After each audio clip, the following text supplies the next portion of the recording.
This an all-out blitz, real hard hits, them other podcast trash, we gon' make them all quit. We cover all the topics with intelligence and logic. I know you wanna score, but ID gon' stop it. We from Texas, so that mean that we Texans. Breaking down the X's and O's, our profession. No complaining, just training, you see the progression. They had a Pro Bowl for talk shows, we get selected. We gon' celebrate every win like a birthday. Ray J with the news, first with all the updates. Spin move on the competition, yeah, we juking them. You not really in touch if you not tuning in. This is Crenshaw, Briggs, and VT. We want the touchdown, we not trying to go for 3. And it's best if you get up out the street, cause them bulls out the pen and they bout to stampede.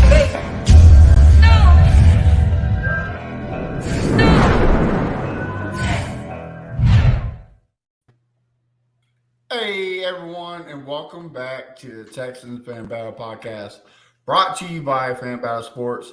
As always, I got my amazing trio, starting off with my A1 since day one, just like Drake. We started from the bottom, now we're here. Mr. Crenshaw, what's up, buddy? What do you do? What do you do? And our other rider guy, if you ever cross us, we're going to send our little pit bull, we're going to send him after you. We got Mr. VT. What up, what up, what up? And guys, if you follow anything AFC South, you know you've seen this man's work. He is on the Fox Sports website and also the new Fox Sports app. So make sure you check that out. We got Mr. Ben Arthur covering all AFC South. How you doing, Ben? Good, guys. Thanks for having me. Appreciate you guys. How's your summer going? Pretty good? It's good. It's crazy how quickly it's kind of passed by. I mean, training camp starting next week. I guess the Jets have already started theirs. But yeah, man, it's kind of crazy how it's all kind of flashed by. I mean, you have like OTAs and veteran mini camp and stuff like that, and then you have like this several weeks before training camp starts. And then that just like that break in between, like it just kind of, goes by really quickly. So it's kind of crazy that I'm getting ready to cover another season, but here we are. I'm super excited. And so, yeah. Can't get here any faster. I tell you, man, it seems like it's just slowly creeping by, especially for us Texans fans. Well, let's jump into some NFL news.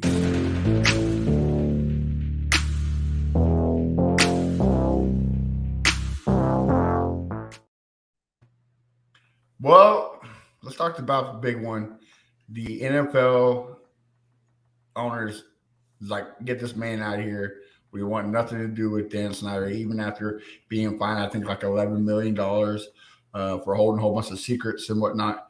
Ben, I'll start with you. How are you excited that the Commanders are being sold, or what's this going to do to the NFL, culture-wise? Yeah, I mean, it's just a breath of fresh air. Obviously, I mean, the whole situation with Dan Snyder and the Commanders has been a headache for several years. We've seen the reports of kind of sexual misconduct, sexual harassment. I saw a report, I think a couple days ago, about kind of how Snyder had I think it was something about blackmail. It's just kind of a lot going on with that situation, and I know that he had kind of made a lot of enemies with other NFL owners, and so I think everyone in the NFL is just kind of ready to kind of turn the page,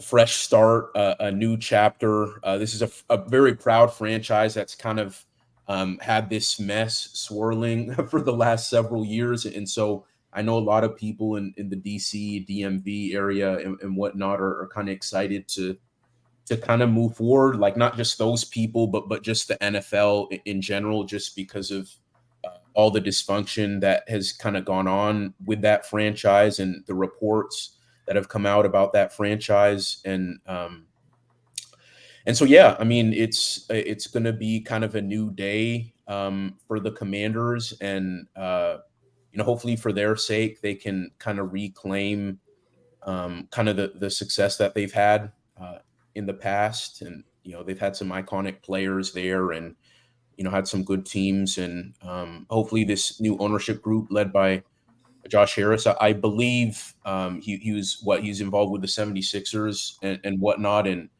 we know how they've kind of built themselves from what was kind of the process and whatnot, and kind of become a more relevant NBA franchise in the modern day. And so hopefully, for the Commanders' sake, they're they're kind of out of the dark ages now. It seems like so. So yeah, we'll kind of see what kind of unfolds with them moving forward.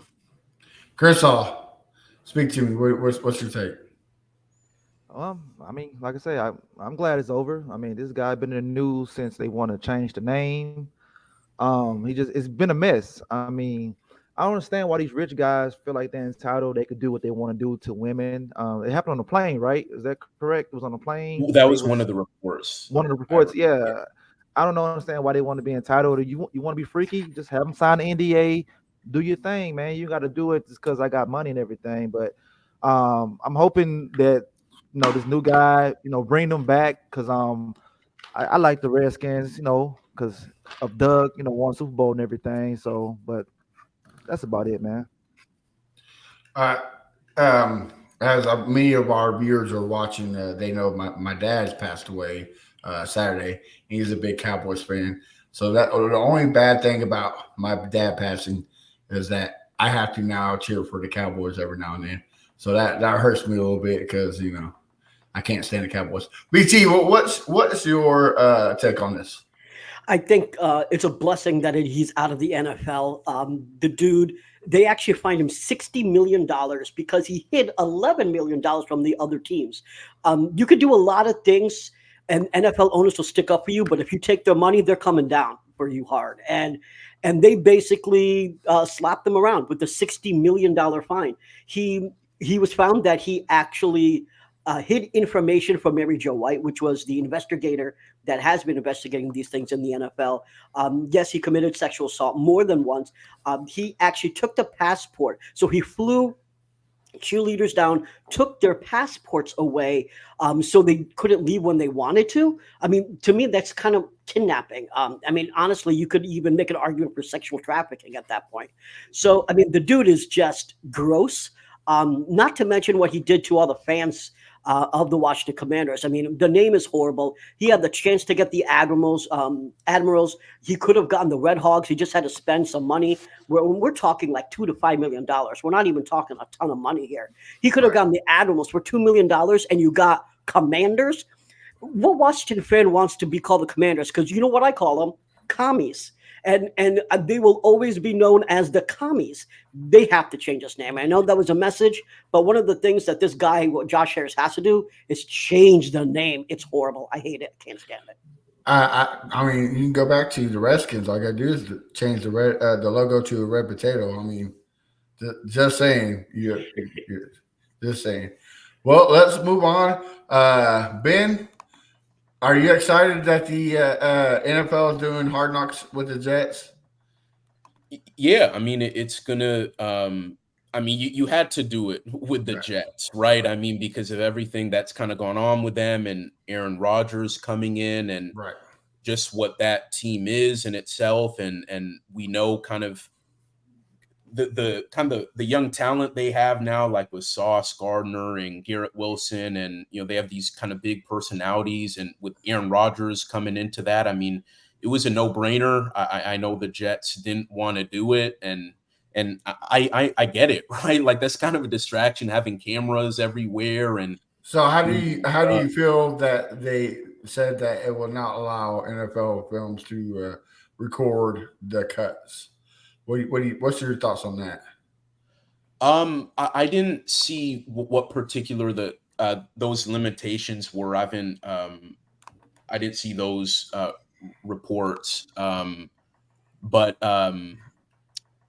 yeah, I mean, I just think, I mean, it makes sense for there to be some kind of limitations in terms of what they can see and whatnot, and what kind of viewers are going to see. But it's going to be fun, like from a consumer standpoint, right? From those of us watching, it's going to be entertaining. So I'm looking forward to it. And I guess what the last time the Jets had it, 2010, I want to say, is when they last made the playoffs too. So maybe they make the playoffs again. I mean, they should, right? They're supposed to have Super Bowl aspirations. So Right. I'm excited to watch it. I mean, really, from my vantage point, it doesn't really matter what the Jets think. I mean, from a viewer's standpoint, I want to see kind of what that internal dynamics, what that's going to look like, and how the team's gelling. Right. So I'm excited to watch. Well, real quick, before I jump to the other two guys, out of the whole AFC South, if they had to pick a team to do Hard Knocks from the AFC South, which one would you choose? Which one would you like to watch?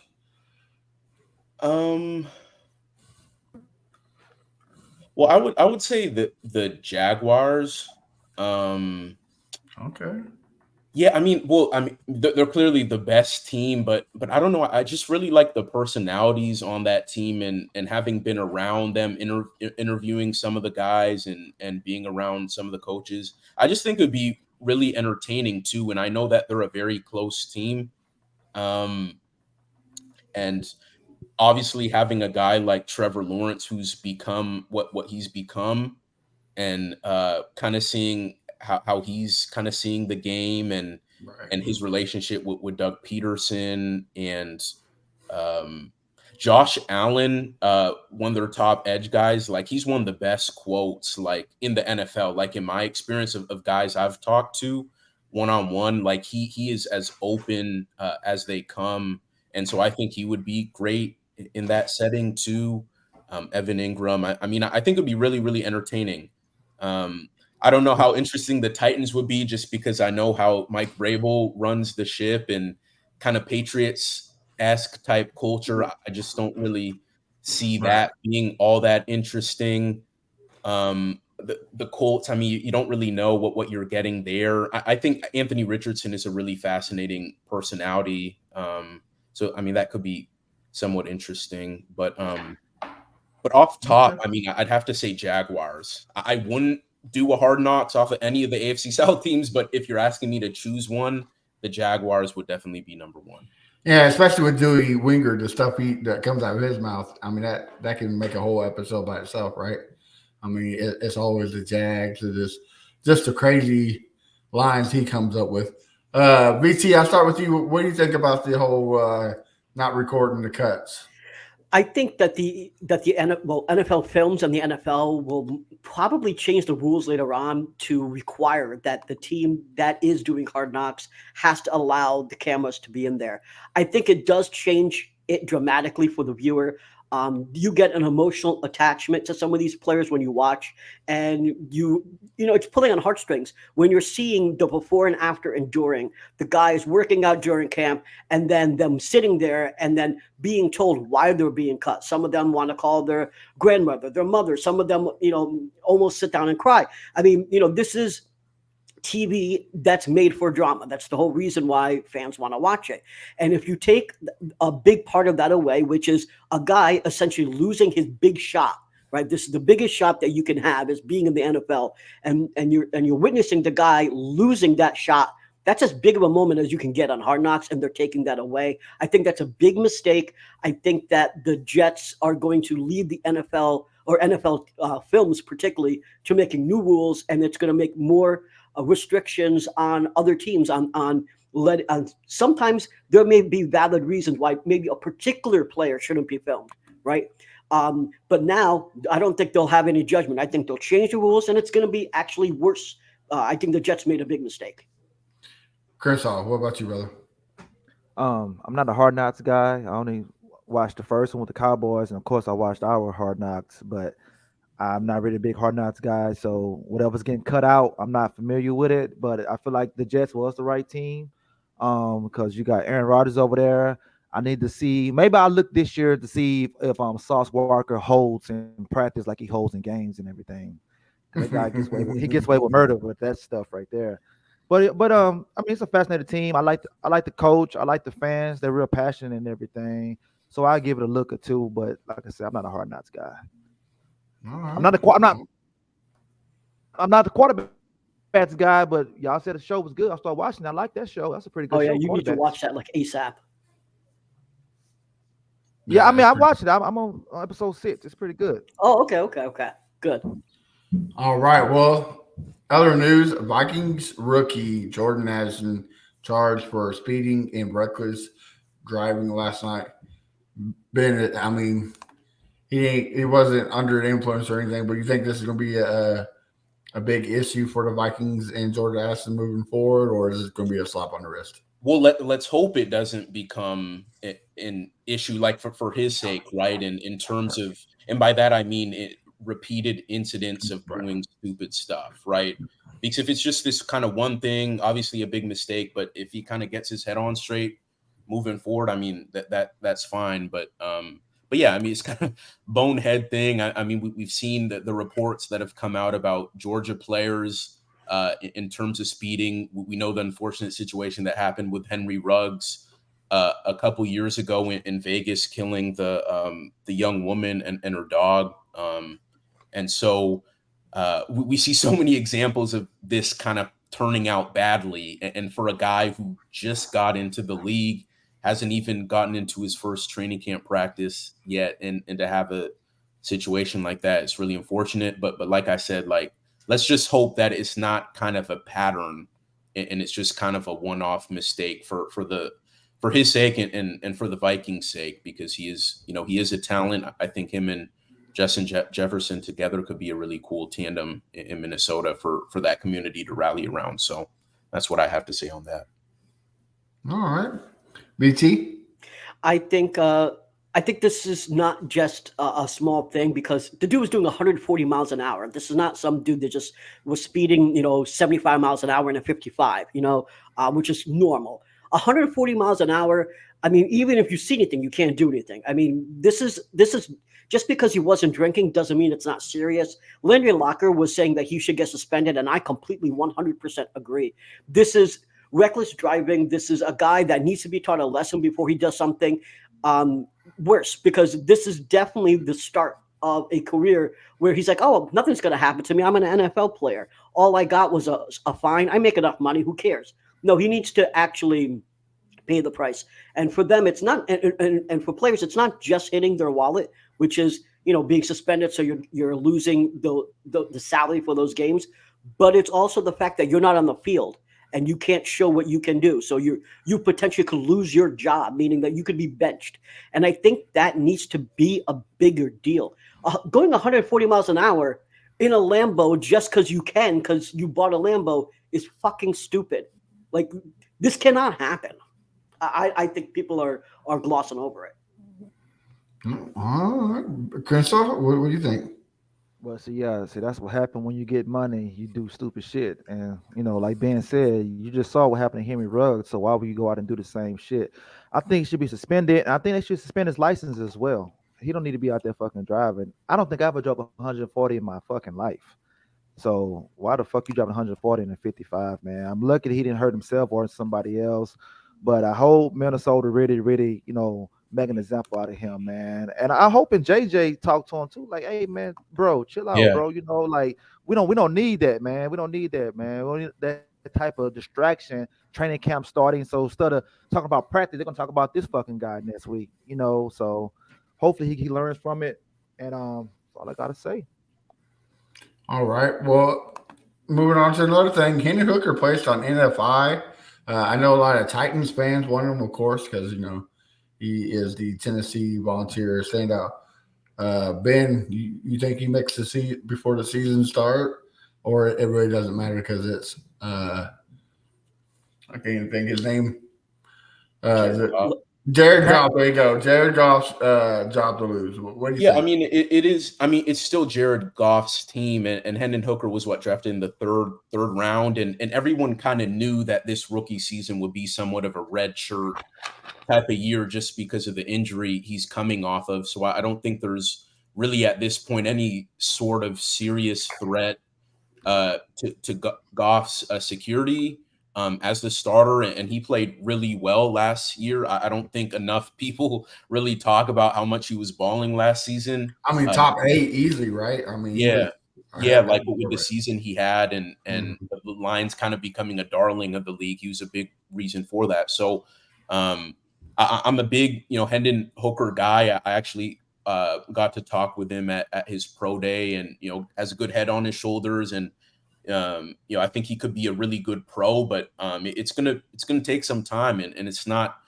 I'm not really looking to see anything from him until like year 2, year 3, and we'll kind of see how the Lions QB situation evolves moving forward. But yeah, Goff is the guy for now, and Hendon Hooker, like right now, it's just about getting healthy, getting that knee right. So yeah. All right, BT, I'll sit back with you. What do you think? I think we all knew that this was going to happen. It'll be curious to see if he actually will be able to play in preseason or not. So that's really what I think people are going to be looking for. I don't think he's going to be playing in the regular season unless Goff gets hurt anyway. Mhm. So I think it is also interesting because some Texans fans were actually thinking that we should have drafted Hendon Hooker and not taken any of the first-round quarterbacks. And I wonder what they're thinking now, knowing that he's on NFI. So it's non-football injury. If the question is, what does NFI stand for, if I remember correctly? Non-football injury, IR. So basically he had an ACL from college, and that's why he's on it. And it didn't come from, like, say, practice. But I think he's a talented guy. I think the biggest issue with him that I had was not the fact of his age, although that was an issue. My issue with him was the scheme. That's why I didn't like him, and that's why I think it's actually good that he sits for a year, regardless of whether it's injury or not. He was in a simplified system where it was a high-low system, so he never went through 3-4 reads. He went through 2 reads, and that was it. You can't do that in the NFL forever. You will have to go through certain reads. You won't have the type of scheme and the type of system that he had. So this is actually a good thing for him anyway. He needs to sit, learn, and actually understand how the NFL works. Right, Crenshaw. Yeah, Allen Hendon Hooker. I like the guy. He was a good quarterback. I mean, I think if he wasn't hurt, he would be pushing Goff for that starting spot. But overall, Goff will still win it. But it's good for him to sit, watch, and like Ben said, I think a couple years down the line that'd be his team. And I just like the guy, his whole demeanor, man. He's a Christian guy. I think him and his brother, didn't they do like a book? They had like a book or something together. Him and his brother, they do a lot of Christian stuff. So I like that aspect about him. So I guess go Vols. And I just wanted to kind of add something off of what VT was saying about the offense he was in, and that is very true. Those are very legitimate concerns, and he does kind of need to learn NFL schemes. But we have to remember at Virginia Tech, he did play in in a scheme that resembled more of a pro style, and then also he had a lot of responsibility at the line of scrimmage at UT. Like Josh Heupel put a lot on his plate, so even though he may have had kind of simplified reads, wasn't doing the full field reads, like he did have a lot on his plate, what you would expect for NFL quarterbacks to have, and he does have experience playing in different schemes. So yeah, just wanted to kind of add that point. Fair enough. Yeah, all right. Well, real quick before we jump in Ruiz while we're here, Ben, we had a podcast yesterday and we already discussed it, so everybody knows our views. But what is your views on DeAndre Hopkins signing a 2-year deal with the Titans? Yeah, I think it's huge for the Titans. I think it's really a needle mover for Tennessee in that I think they become a legitimate threat to Jacksonville in the division. I think the Jaguars are still the top team, but I think D-Hop elevates the Titans enough, makes their offense competent enough that the Titans as a whole are kind of more of a threat to Jacksonville. The wide receiver room was kind of a topic of discussion this whole offseason for those in the Titans community. And I know in terms of the Texans community, there's kind of been talk about that wide receiver room maybe not being as good too. But with the Titans, it was really Traylon Burks, who only played 10, 11 games. And then kind of everyone else, a lot of unproven talent, a lot of undrafted talent, a lot of guys who haven't really done anything and they didn't draft a receiver until the 7th round. So there were a lot of people upset about that.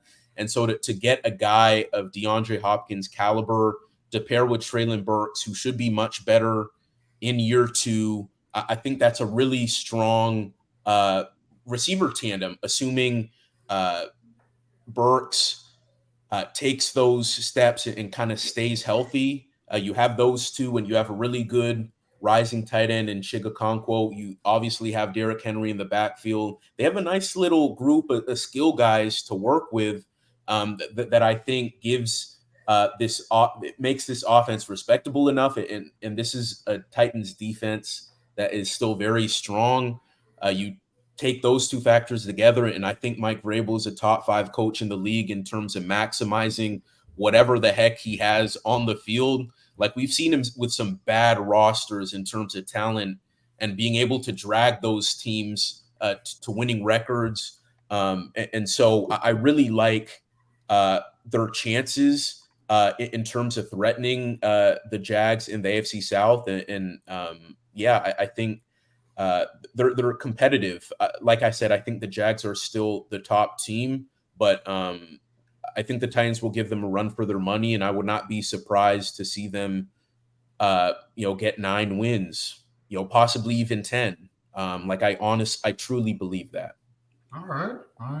Well, guys, let's jump into why we are here. You ride with me, you can slide with me if you feel like 550 on the 5 stick, you can get high with me, that's a deal, right? Ride with me if you ride. Well, Ben, last night we talked to trainer Alexander Weber, and he said that Jacoby Francis is the one who impressed him much. We've been hearing his name all offseason. Is this guy, is he on your radar for impressing you? If not, who's one guy that has impressed you so far this offseason? Yeah, well, first of all, I will say, I didn't get to hit the Texans during the offseason workout, so I'm not going to get to see them until training camp. So I didn't see what Jacoby Francis was able to do, and I'm sure he's going to have a really good chance this year in terms of offering depth in the secondary.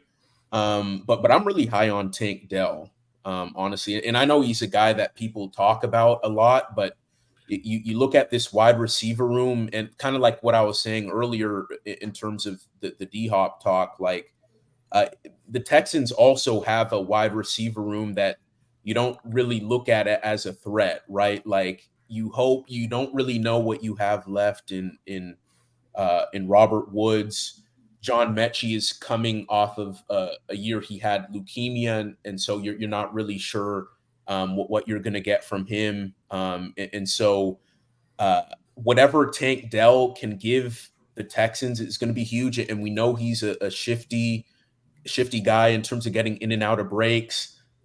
He's definitely smaller, but I really like his ability to get open and create separation. And I think he's going to be a favorite target for CJ Stroud and whatnot. So I'm really looking forward to seeing what he has to do. And the opportunity is going to be there, like I said, just because of the state of that receiver room. So, I was a big fan of Tank Dell in the pre-draft process, and seeing him go to Houston, a place he played in college, is cool to see as well. So I would say Tank Dell is probably number 1 on my list in terms of guys I really want to see.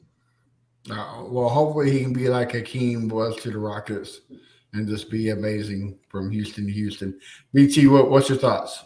So I just want to, first, for anyone who didn't watch the show yesterday, Alexander Weber is Laramie Tunsil's brother, but he's also a certified professional trainer and a nutritionist, and he works with many Texans players, including Christian Harris, obviously Laramie Tunsil, so many players. And one of the players that he was talking about was Jacoby Francis. Jacoby Francis was an undrafted free agent. He's 5'11", 193 pounds.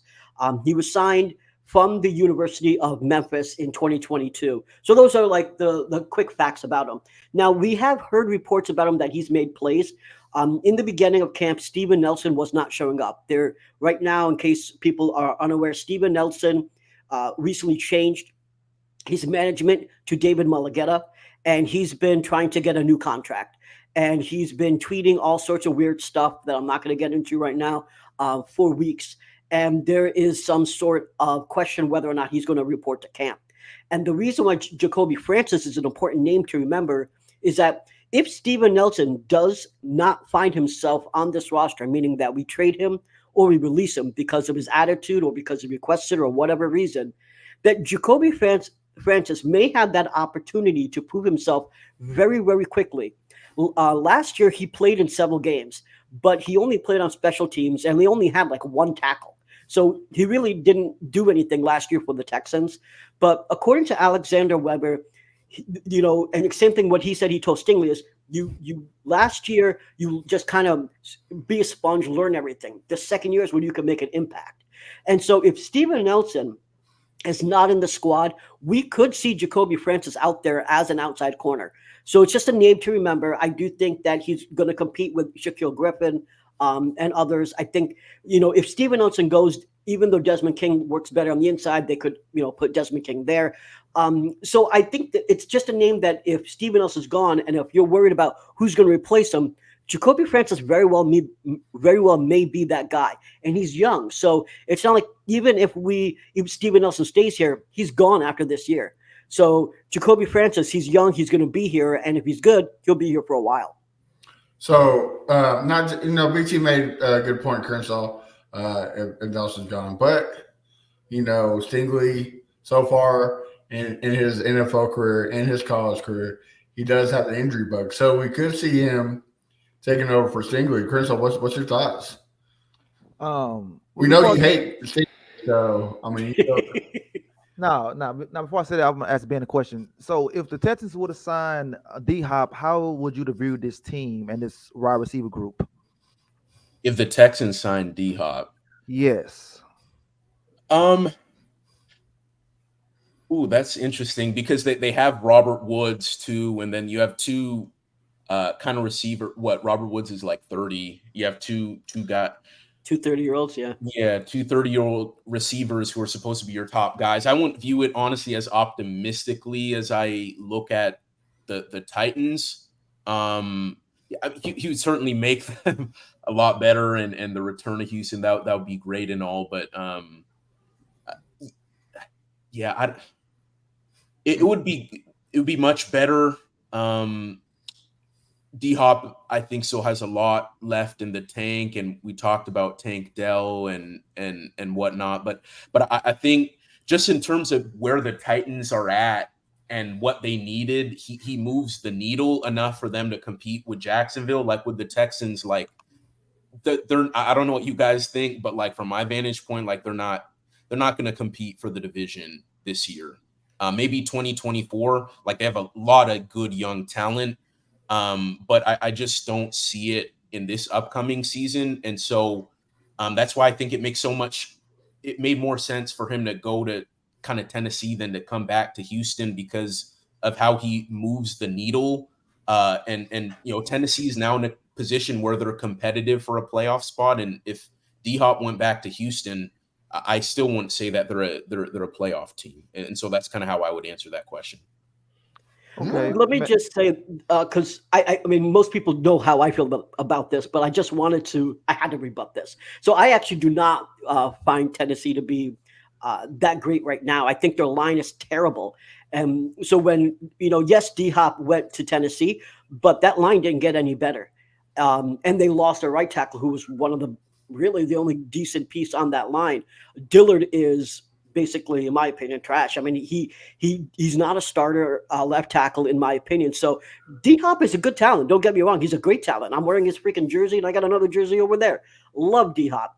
But I don't think that line is going to allow him to get anything. I mean, the line was terrible last year, and it didn't get better this year. I think if D-Hop came to Houston, I'm not saying that we would be a playoff team, but I think our line would be better. I mean, we surely invested a hell of a lot in our line. $66 million more than any other NFL team. So we should have a top 10 line. So I would think that D-Hop would actually get more production if he came to Houston than Tennessee. I said yesterday that I think he would get right around like 700 yards and 4 or 5 touchdowns in Tennessee. That's where I think he's going to be capped at, really.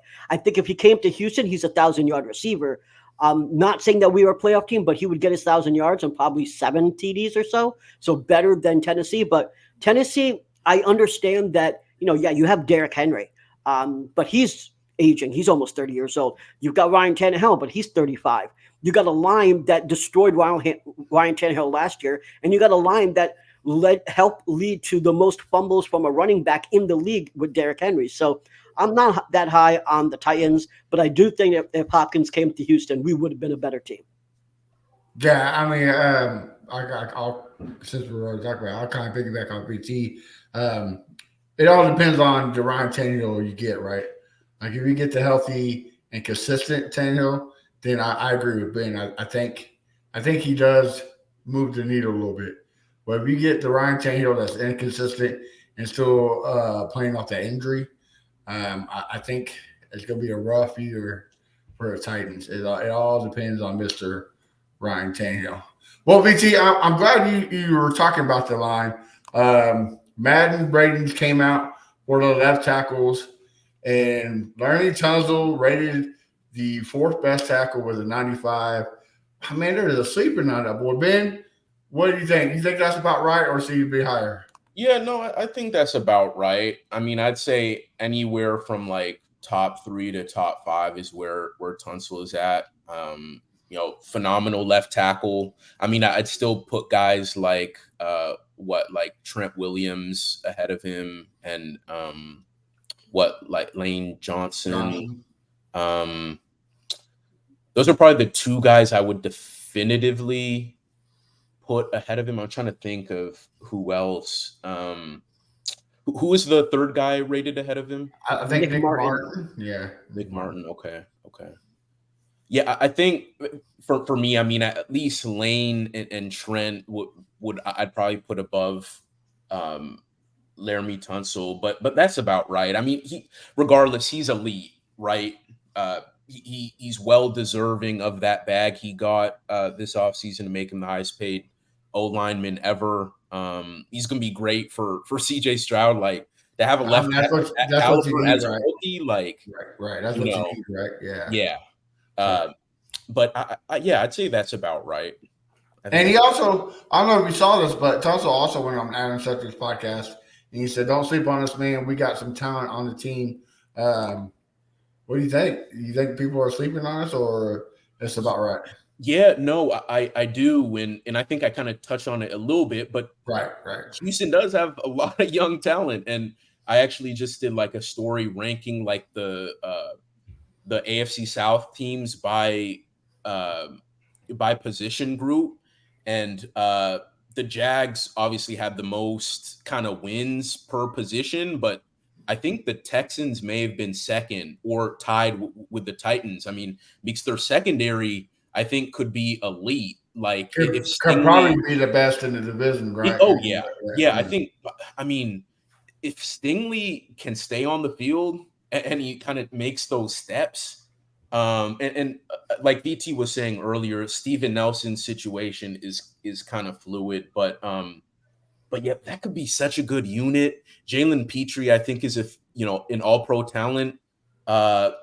Getting Jimmy Ward from San Francisco, coming with D'Amico Ryans from the Bay to Houston is huge. When you look at the advanced numbers, like the the passer rating allowed when targeted, and they're really high up there. And I think they allowed. They're like in the top 5 in like passing touchdowns allowed. Like they're you look at those numbers, like they're up there. And I think if Stingley takes that step and is healthy, like this is already the best secondary in my opinion in the division. But if Stingley is healthy, I think really the sky's the limit. All right, Crenshaw, what do you think about everything Tunsil's? Well, first, they are the best secondary in this division because of Steven Nelson. Oh, come on. What the F? Man, Steven Nelson is good, man. He just want to get paid, man. Pay the man, man. Pay the man. Mid. No, he's good, man. But no, I think Tonsils are well deserved. They do sleep on him. I mean, the guy should have been an All-Pro last year. wasn't an All-Pro. I'm glad he's still here. I'm glad that there's no holdouts because I need somebody to protect my quarterback and everything. Like BT said, we spent a lot of money on the offensive line. We better be fuck a top 10. We need to be top 8 at least, man, because that's the way this team is going to roll. If the line's good, CJ is going to be good. The running back's going to be good. The offense is going to flow. Give him time to find his reads because he's going to need time since our wide receivers are mid, as you say, VT. But like I said, I just hope Tunsil get his due. I hope he get his due. I hope he get his All Pro. And, put us on the map, man. The last 3 years, man, it's like Houston. That's in Texas. I'm tired of hearing that shit right there, man. All right, VT. So I think that last year he was snubbed. I think he had an All-Pro year last year, and the only reason, honestly, is because he's playing for the Texans. I said similar things about Jalen Petrie. Petrie and Tunsil were the 2 best players on this team. I love Damian Pierce, don't get me wrong, but he didn't have a 1,500-yard season or something, so he's not going to be at that level yet. But Petrie and Tunsil, stars all the freaking way. I just want to know what you have to do necessarily to get like an 88, 98, because he gave up 1 sack, not a lot of pressures. He had some false starts, but he was playing with the worst center in football. So I guess they're not his. It's even though it's not his fault, it gets attributed to him. But I mean, I don't understand why he wouldn't be a 99 this year. We got Juice Scruggs. He should be much better than Scott Quisenberry. He better be. And hopefully Kenyon Green is healthy. And so you're right, Crenshaw. Like, we should be not just top 10, we should be better. We're definitely spending the money for it. And we're probably going to extend Tytus Howard. So that's coming up soon. So, yeah, our line should be at least a top 10. And Tunsil, come on, man. I hope you have a great year and you get an All-Pro and you get Madden 99 next year. We'll pop them bottles. All right. Ben, training camp starts next week. 3 things you want to see for the Texans. What are they, sir? You're on the clock. 3 things I want to see from the Texans. Yeah, we don't care about the Titans. Sorry. How dare you confuse us? That's habit, man. That's habit. From the Texans, I think number 1, just CJ Stroud just really take hold of the QB position. Like, I can't help but think about. I think you guys saw it, like, with the way in Carolina they were talking about Bryce Young, like how we just almost immediately like really took hold of that job over Andy Dalton. And right now, or in the offseason program, D'Amico Ryans was still kind of saying, oh, it's kind of a competition with Davis Mills and CJ is coming along. But I didn't hear those words of those definitive words of, yeah, like he's the guy. And I want to start hearing those words. I want to see CJ kind of take those steps to become the undisputed guy. I mean, he's obviously the future, right? And he's going to play. But to kind of hear that language from the coaching staff and from the players that CJ is our guy, I think that would probably be number 1 for the Texans. Number 2,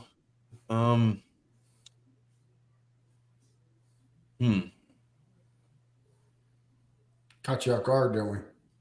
Yeah, no, I mean the defense. I mean, I don't know how much we're gonna really see, like with the run defense in particular in the practice setting. I mean, that's probably going to be more in like preseason and getting into the regular season. But I want to see D'Amico Ryans really work that magic in terms of we all know how bad the Texans were, especially against the run last season, and just seeing those guys up front, like Will Anderson, bringing him in, Sheldon Rankins, Christian Harris taking a step, all those guys. I want to see those guys flying around like in the trenches. I want to see them making plays, making life hell for the offense. Really challenging Stroud and the O-line and all those guys. That's what I really want to see. And that's partly why D'Amico Ryans is here, because of his resume with the 49ers and what he did. And so I would say that's number 2, just in terms of the run defense and seeing those front 7 guys take a step. And I think I think number 3, I think VT, Crenshaw, you guys kind of touched on it, but the O-line. And again, this is probably a thing where we won't really see anything till the preseason and into the regular season, but they're dedicating a lot of money, a lot of cash, a lot of cap space for this O-line to be good, for Dameon Pierce, for CJ Stroud, for the offense to get into its plays. For the future, right. Yeah, for Stroud to have time. It's going to help his development. It's going to help Pierce, who's supposed to take pressure off of CJ. If he has those holes with the line blocking well up front, I need to see those guys, play to the money, because this was the part of the Colts' downfall last season. They had the highest paid offensive line in terms of cash and cap space, cap dollars, and they allowed 60 sacks, second most in the league. Matt Ryan looks lost, like he didn't have any time for anything. We all know how they kind of imploded. The O-line is kind of key to everything, and we have another case here with the Texans, another team in the division, have committed a lot of money up front, and with a young quarterback coming in, the number 2 overall pick, the guy who you need to be your franchise guy, he needs to have time to kind of get into plays and to make his reads, and for Dameon Pierce to be able to help him in terms of taking pressure off him. So the O-line, I would say, is number 3. Okay. All right. Okay. Well, before I shoot you the Crenshaw and BT, I'll do mine real quick. I would agree with Ben. It has to be number 1. CJ Stroud, right? He's number 1. Like, that's everybody. You got to make sure he's the guy. Number 2, I want to see who's going to stand out to be the number 1 guy in receiver. Either that's Robert Woods, Nico Collins, maybe a Tank Dell or Mechie. Any one of those guys need to come out and take that position. And second off, the defensive line, that front 7 was just god awful. Hopefully they turn around. Benny kind of talked about the run tackling. We got to definitely improve that. So those are my top 3. Crenshaw, bust out those flaming hot Cheetos. What's yours, bro? Well, of course, number 1 is CJ. I got it because I don't want to see the other 2 guys. I don't care about the other 2 guys. CJ. And then offensive line, mainly the Juice Man and Kenyon fucking Green. Those are the 2 guys I mainly want to see. And number 3, I'm gonna go with a coach. I need to see our defensive coordinator. I need to see is he calling plays, what he's doing with those guys, because what he does to that defensive line is going to help out the whole damn team. If we could go from the worst rush defense to the middle of the pack, that's right there. Win us 2 or 3 more games right there. So those are my top 3 right there, and I'm going to keep a real good eye on that right there. Hey, if not, win us a couple games, keep us in games, right? That's what we need. I mean, shit, we was in the games. We were in those games. Yeah, we just the offense was just shitty. Yeah. 15 points a game. So that's why we need that O-line. All right, BT. So what I want to see, and first of all, I'm not even going to talk about CJ Stroud because I think it's a foregone conclusion that he is going to be QB1 when we go against Baltimore. So I'm fine with however they want to play this out. If they think that CJ will do better if he is given a task of beating out Mills, it's going to happen. It's just, let it go. I know that's going to happen. That's not even my question. So the first question is, who is playing on the O-line? Is it going to be Green? Is it Patterson? Is it Michael Dietrich? Who is going to be at guard at that position? At the center position, it's got to be Scruggs. But I want to know who is taking snaps more often, because Quesenberry was out there taking snaps with the ones. That definitely cannot happen. So the first question is the O-line. As you said, Ben, the O-line is the key to the entire offense. You can't have an offense without the O-line. Last year, as bad as Davis Mills was, the O-line was disgusting. It was like 26th overall in the league, and the interior O-line was just garbage. So that has to be fixed. In order to know if it's fixed, we have to see Kenyon Green healthy and actually on the field. And right now, he's been recovering from a knee injury, a shoulder injury, and last year he had a concussion too. So he hasn't been healthy. So that's number 1. Who is on the O-line? Number 2, I want to see what's going on with Steven Nelson. Is he reporting to camp? If he's not reporting to camp, who's taking that spot? Is it Jacoby Francis? Is it Shaquille Gilbert? I think we will be a top. Yes, I do hate Scott Quesenberry. He's my arch nemesis. The only one I hate more are the Titans. The Titans are my second nemesis, but number one is Scott Quesenberry. And number 3 is Kenyon Green. Go ahead. No, it's not Kenyon Green. So I think we have a top 5 secondary in the league, not just great in the division. I think that's the type of talent that we have with Stingley, Petrie, and yeah, if Nelson wants to stay, if he doesn't, get him the hell out and have Jacoby there or put King on the outside. But I want to know who's going to be here. That's critical. And then what I want to know on defense is who is at the mic. Is it Kirko? Because I don't want to see Christian Kurski there. Is it going to be Henry To'oTo'o? Is it going to be Denzel Perryman? Who is at the mic is going to be very, very important to me. Because if Kurski's out there, well, there goes any coverage. We're just basically not going to have any great defense if Kirko's out there. So my real thing is who is playing at those positions, because we'll find out how they play in preseason and so forth. But I want to know who is actually playing at those positions. All right, Ben, before I sign this off. If it is Kirko, you're not going to kill yourself, right?